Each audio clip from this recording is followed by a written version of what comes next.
Platformers have persisted throughout different eras of gaming, but while most of them are built around the satisfaction of overcoming a challenge once, Sonic is built different.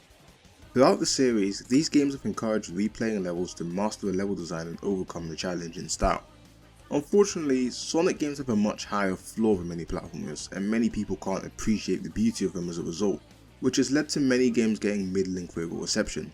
In this series of videos, I'll be showing a comparison between a casual approach to these levels and an optimized one, while highlighting the differences between both runs. With all that out of the way, let us begin! Our journey starts in Green Hill Zone Act 1.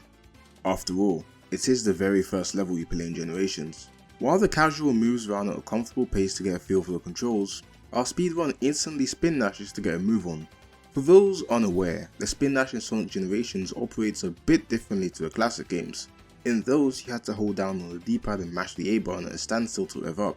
Here however, you can simply mash the boost button to have classic Sonic rev up that way.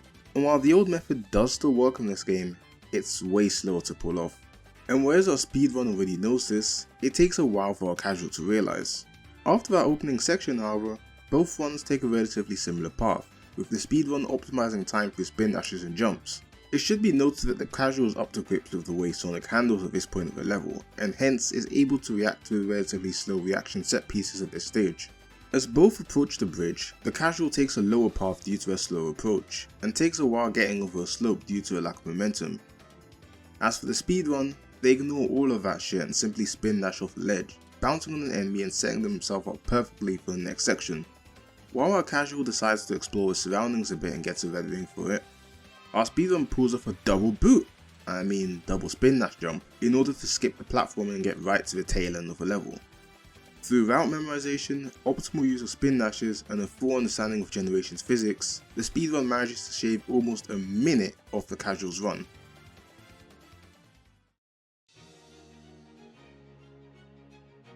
Our runs begin with a straightaway followed by a sharp turn and ramp, and while the casual simply boosts until that point, the speedrun boosts and drifts to maintain their speed. After being launched off the ramp, our casual falls to the bottom route and has to jump over some platforms to get back on track, where they're introduced to the homing attack for the first time, prompting them to kill the enemies individually. They miss their dash ring and take another suboptimal route, finally getting back to the main path through a homing attack chain. So what does a speedrunner do, you may ask? Well, he simply boosts over the first part, drift boosts around the next corner, and jumps through the dash ring to skip the bottom route. From here, both runs take the same route until the first 2D section of the level, with the only difference being that our speedrun drifts as opposed to the casual, who runs straight. Once both arrive at the 2D section however, the two runs differ once again.